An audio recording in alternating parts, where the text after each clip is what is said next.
क्या हमारे देश का विपक्ष विलुप्त हो गई है? क्या आज भारत और चीन 16वें दौर की बातचीत पर बैठेंगे तो आखिर मुद्दा क्या है? और सबसे बड़ी बात यह है कि भारत के मुख्य न्यायाधीश ने वर्तमान सरकार की कौन सी पोल खोल दी है जिससे खलबली मच गई है पूरे लोकतंत्र में, पूरे भारत की राजनीति में। जी हाँ दोस्तों, मैं आर.डी. भारती और आप देख रहे हैं बिहारी सुल्तान। बिहारी सुल्तान के सामने जो एक्सक्लूसिव खबरें आई है, भारत और चीन के जो सेना कमांडर हैं 16वें दौर की बातचीत में बैठ गए हैं सीमा विवाद को लेकर, और भारत के मुख्य न्यायाधीश रमन्ना जी ने जो कह दिया, जो विपक्ष विलुप्त नजर आती है उसका क्या कारण है और वर्तमान व्यवस्था में कानून कैसे पास कराए जाते हैं, सबकी पोल खोल दी है। जो बीजेपी के प्रवक्ता हैं, जो मंजे हुए राजनीतिक मंच पे बोलने वाले लोग हैं, सबकी जुबान बंद हो गई है। सच्चाई सामने आ गई है, सच्चाई के साथ साथ सबूत भी आ गया है।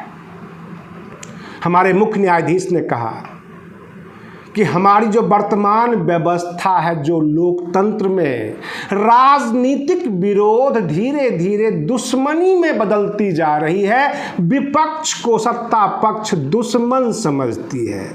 क्या यह बयान मोदी सरकार के लिए काफ़ी नहीं? मोदी सरकार को लज्जित करने के लिए क्या ये काफ़ी नहीं है कि जो रिपोर्ट आई है कि लोकसभा में 10 मिनट में कानून पास होते हैं और राज्यसभा में आधे घंटे में कानून पास होते हैं?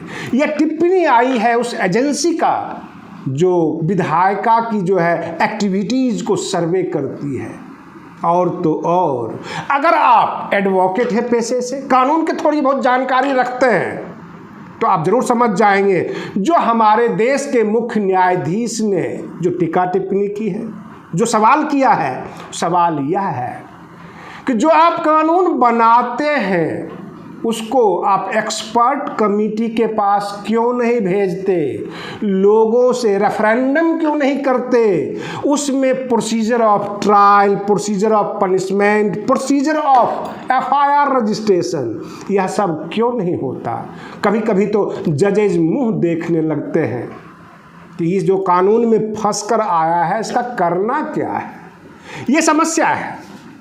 और विधायिका का आरोप यह है कि 7 करोड़ केस पेंडिंग है, न्यायपालिका काम नहीं कर रही है। ऐसे आज की तारीख में हमारे कानून मंत्री हैं किरण रिजिजू जी।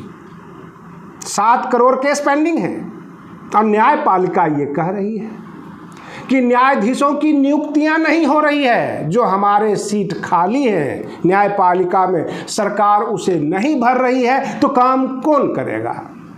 ऊपर से जो वर्तमान व्यवस्था है, इसको उन्होंने यह शब्द तो प्रयोग नहीं किया कि तानाशाही है, लेकिन उन्होंने ऐसा घुमा के कह दिया कि अव्यवस्थित सरकार है। यानी इस सरकार में जो कानून पास होते हैं केवल उस विभाग के मंत्री बोलते हैं, सांसद बहस नहीं करते, लोकसभा में बहस नहीं होती, राज्यसभा में बहस नहीं होती। 10 मिनट में लोकसभा में कानून पास हो जाती है और आधे घंटे में राज्यसभा। इसका मतलब लंबी चौड़ी बहस नहीं होती, जो उसकी कमियां हैं वो निकल कर सामने नहीं आती और समस्याएं आती है उस कानून की न्यायपालिका में, जहां कार्यरूप दिया जाता है, जहां लोगों को पनिशमेंट अथवा एक्विटल किया जाता है, बरी किया जाता है। कुल मिलाकर हमारे देश के मुख्य न्यायाधीश का कहना यह था कि कोई भी कानून पास हो उसके ऊपर एक बहस होनी चाहिए, आपस में हंस बोलकर एक स्वस्थ लोकतंत्र की व्यवस्था कीजिए, जो बात कीजिए ऐसा लगे कि कोई भी चीज़ पे बहस हुई है। कहने का मतलब यह है, मोर्चे पर अगर सिपाही खड़ा है तो सिपाही की दुख दर्द समझनी चाहिए।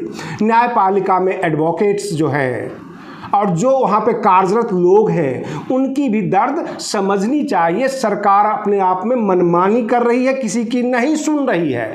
अगर यह बात मुख्य न्यायाधीश ने कहा है, बहुत बड़ी बात है। क्या कीजिएगा? आप किसी आयोग का अध्यक्ष नहीं बनाइएगा, वो रिटायर होने वाले हैं। आप जो है राज्यसभा में नहीं भेजिएगा। लेकिन देश का एक स्तंभ है न्यायपालिका, मुख्य न्यायाधीश अगर इस तरह की टिप्पणी कर जाए तो इसका मतलब दर्द कुछ ज़्यादा है, तकलीफें कुछ ज़्यादा है, सरकार से वो असहमत है। और जगदीप धनखड़ जी को उपराष्ट्रपति पद के लिए भाजपा ने नामांकित कर दिया है, अनाउंस कर दिया है। ये भाजपा के राष्ट्रीय अध्यक्ष का बयान जेपी नड्डा जी का है कि जगदीप धनखड़ जी जो है वह अगले उपराष्ट्रपति के उम्मीदवार होंगे भाजपा के तरफ से। कहने का तात्पर्य है सरकार सबको अब मिलाकर सबसे बातचीत करके सर्वदलीय बैठक करके कोई कार्य नहीं कर रही है। जहां भी कर रही है मनमानी तरीके से, उसका रिजल्ट कुछ अच्छा निकलकर नहीं आ रहा है। यही सारे हालात बने हुए हैं। आप बने रहिए बिहारी सुल्तान चैनल पर। हम फिर मिलते हैं अगले वीडियो में, तब तक के लिए धन्यवाद।